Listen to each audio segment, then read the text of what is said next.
Bom, minha gente, meu nome é Fernando Diniz e eu estou aqui no canal Pode Marcar pra gente falar aí da 25ª rodada do Campeonato Brasileiro, rodada essa que foi perfeita para um dos cariocas e também rodada que foi boa para outro carioca e não foi tão boa assim para um terceiro carioca. Você que está aqui no canal é inscrito? Não? Por favor, pode marcar sua inscrição. Chega aqui dando aquele like maneiro nos nossos vídeos, tá? Comente nos nossos vídeos, porque o YouTube assim entende que os nossos vídeos são relevantes para mais gente.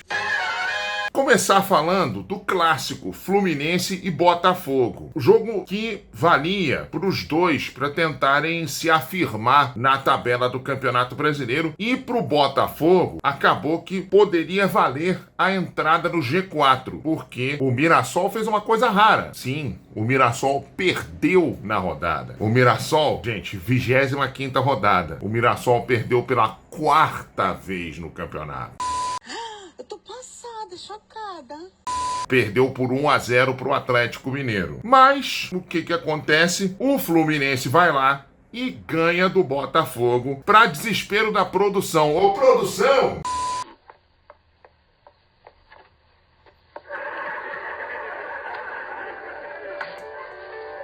A produção deve estar aí com o coração peludo. O jogo começou muito equilibrado, com poucas oportunidades para ambos os lados, tá? Como geralmente acontece em clássicos. Geralmente, clássico você não tem nenhuma grande dominação de um time pelo outro e muita marcação. Como diria a produção, ou produção de novo, clássico é 50-50, né? Ou seja, 50% de chances de lado a lado. O jogo começou muito equilibrado, com poucas chances de gol para os dois lados. Só que tem que o Botafogo teve uma chance boa com o Newton, né, o volante, que ele recebeu pela meia esquerda, cortou para o pé direito e bateu no travessão. Enfim, o Botafogo não teve mais chance no lance, né? Aí o Fluminense, ele respondeu. Mas no que ele respondeu com gol. Respondeu com a tabelinha por dentro ali do Acosta com um outro jogador. Essa tabelinha foi progredindo, veio o cruzamento para a área, e aí, nesse cruzamento, a zaga do Botafogo se enrolou toda para tentar cortar. A bola sobrou para o Germancano, que de cabeça empurrou para o gol, e fazendo Fluminense 1, Botafogo 0. E o jogo mudou um pouco de cara. Continuou equilibrado, mas com um pouco mais de espaço para os dois times. E aí com o Fluminense um pouquinho melhor que o Botafogo no primeiro tempo. Não assim criando muitas ocasiões de gol, não. E nem o Botafogo também. Mas terminou o primeiro tempo assim, Fluminense 1, Botafogo 0. E aí foram para o segundo tempo os dois times, e aí veio aquela expectativa de que o Botafogo vai partir para cima, tal, e o Fluminense vai ter que responder. O Botafogo não teve essa iniciativa toda de ataque, para desespero da produção.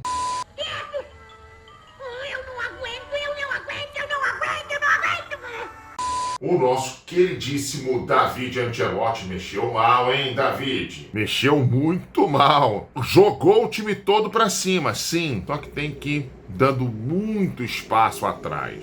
E o Zubeldia, ele foi esperto. Assim como ele tinha dito na coletiva, o Fluminense jogou com um meia, que foi o nosso queridíssimo Acosta. O Acosta não jogou tão bem contra o Botafogo quanto ele jogou contra o Lanús, mas ele jogou, entendeu? E jogou com um Cano na frente, ou seja, já promovendo aí uma mudança importante no esquema de jogo, né, em relação ao Renato Gaúcho. E deu certo no Fluminense. Tanto que nas alterações, o Zubeldia, ele foi melhor do que o Ancelottinho. Ele botou Lima, botou Soteldo para alegria dos tricolores, né? E botou, entre outros jogadores ali que fazem a festa da torcida tricolor. Só que não. No finalzinho do jogo, o Lima recebeu uma bola pela direita, fez uma grande jogada, por sinal, cortou para o pé esquerdo e bateu rasante rasante no canto para fazer Fluminense 2, Botafogo 0. E eu vou te dizer uma coisa, é um resultado justo, porque apesar de que foi um primeiro tempo equilibrado, o Fluminense foi melhor no segundo tempo. E o 2-0 tá exatamente na conta do quão melhor o Fluminense foi, no geral. E o Botafogo, mesmo levando o primeiro gol, ele não teve em nenhum momento a postura de um time agressivo, de um time querendo o empate. Não. O Botafogo simplesmente se fechou, querendo não tomar o gol e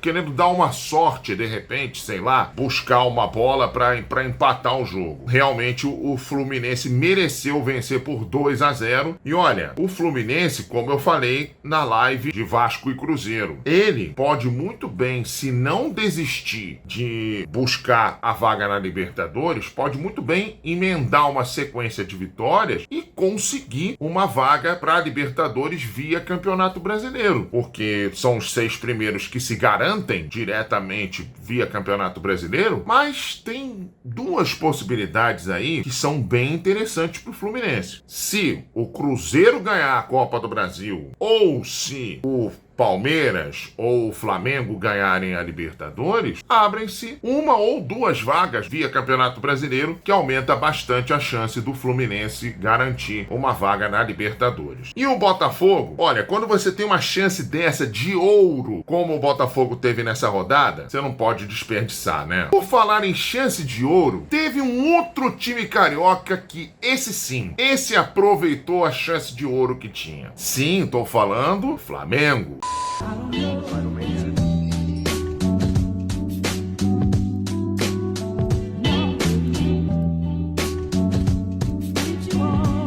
O Cruzeiro tinha perdido do Vasco 2-0 em São Januário. Não, você fez isso por mim.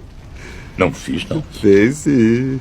Eu não fiz, não. Aposto que fez. Não, certeza que não fiz. Tá, falou. Vamos jogar na moeda então. Cara, fez por mim. Coroa fez por mim. E eu não vou nem olhar, porque eu sei que você fez por mim. Aliás, se você quiser ver aqui a live de Vasco e Cruzeiro, a gente falou bastante disso. O Bahia fez o favor de ganhar do Palmeiras por 1-0. Aliás, um golaço do Ademir. Então, só aí o Flamengo já meio que ganhou 6 pontos. Faltava o Flamengo fazer a parte dele. Negativo. Nananina não. Por quê? Porque o Flamengo tinha um jogo duro contra o Corinthians lá em São Paulo. Claro que o Corinthians é um time mais fraco do que o do Flamengo. Isso aí, né, a maioria das pessoas sabe disso. O Corinthians deu uma de Estudiantes, ou seja, ele ganhou na raça e arriscou muitas bolas longas no primeiro tempo. E a estratégia, assim como no jogo do Flamengo contra o Estudiantes, deu certo. Numa dessas bolas longas pro ataque, o Yuri Alberto tenta sair cara a cara com o goleiro e o Léo Pereira faz pênalti nele. Na hora, no primeiro replay, eu não achei que tinha sido pênalti, mas depois, vendo o lance de novo, o Léo Pereira dá um biquinho assim, bem de leve. E aí eu tenho que admitir que foi pênalti. E aí, meu amigo, o Yuri Alberto dá uma de Elano do Santos. Aquele Santos 4, Flamengo 5. Pois é, ele dá uma de Elano do Santos naquele jogo. Entendeu? E bate de cavadinha. Ô Yuri Alberto, olha só, você é bom jogador, só que tem que bater de cavadinha. É pra gênio, é pra Louco Abreu, é pra Petkovic, entre outros. E aí o Yuri Alberto foi lá, bateu de cavadinha e o Rossi, mesmo caído, fez a defesa aos 14 minutos do primeiro tempo. Então, seguiu 0-0 Corinthians e Flamengo. E até o final do primeiro tempo, o Corinthians teve mais 2 ou 3 ótimas ocasiões de gol. Inclusive, uma delas com o Yuri Alberto cara a cara com o Rossi. E o Rossi fez uma defesaça, por sinal. Se o Flamengo não tem o Rossi, o Corinthians tinha feito uns 2-0 já no primeiro tempo. Até os 40 minutos do primeiro tempo, o Corinthians estava dominando totalmente o jogo. Só que aí veio o cansaço do Corinthians. E aí, com o cansaço do Corinthians, apareceu a maior qualidade técnica do Flamengo ainda no primeiro tempo. E o Flamengo começou a querer assustar um pouco o Corinthians. deu uns 3 chutes no primeiro tempo, mas nenhum deles com muito perigo no finalzinho do primeiro tempo. Aí acabou o primeiro tempo, veio o segundo. E aí o Flamengo veio com 2 mudanças. O Danilo no lugar do Léo Pereira e o Alexandro no lugar do Vinha, tá? Ou seja, o Flamengo querendo resolver ali o problema do lado direito, do lado esquerdo, aliás, da defesa, para poder não ter muito problema com as bolas longas. O que aconteceu no primeiro ataque do Corinthians? Bola longa para o Yuri Alberto praticamente sozinho, lado esquerdo de ataque, recebeu, dominou, avançou e aí teve tranquilidade para dominar, ajeitar o corpo e bater de pé direito e fazer Corinthians 1, Flamengo 0, logo no começo do segundo tempo. Um gol que àquela altura era completamente merecido, tá? O Corinthians, ele dominava o jogo. Só que o Flamengo, quando o Corinthians fez o gol, o Flamengo já tinha demonstrado uma certa melhora. O Flamengo já tinha dado chutes perigosos antes do gol do Corinthians. E aí, uns 6, 7 minutos depois do gol do Corinthians, o Flamengo vai pelo lado esquerdo com Samuel Lino, bola cruzada na área, e aí, se eu não me engano, é o Carrascal por dentro, e aí ele toca pro vice-artilheiro do campeonato, Arrascaeta. E Arrascaeta, nervoso do jeito que ele é dentro da área, né? Domina e bate de pé direito lá no cantinho do goleirão do Corinthians, do Hugo Souza, né? E empata o jogo. 1-1, Corinthians e Flamengo. E aí, o Flamengo cresce no jogo de uma tal maneira que domina totalmente o segundo tempo, tá? O Flamengo domina totalmente, o Flamengo passa a levar perigo o tempo todo na área do Corinthians. E aí vieram as alterações do Felipe Luiz, mais alterações, né? Jorginho entrou, depois o Plata também entrou, o Luiz Araújo entrou também, e todos eles entraram bem. E aí veio o contra-ataque que levou o Flamengo a vencer o jogo. O Plata lançou o Carrascal, e o Carrascal dá um passe espetacular para o Luiz Araújo, e o Luiz Araújo chega batendo de pé esquerdo, entendeu? Para fazer Corinthians 1, Flamengo 2. Uma vitória dramática, meu amigo. Mas muito importante para o Flamengo. Muito importante mesmo. O gol aos 42 do segundo tempo. Cruzeiro perdeu.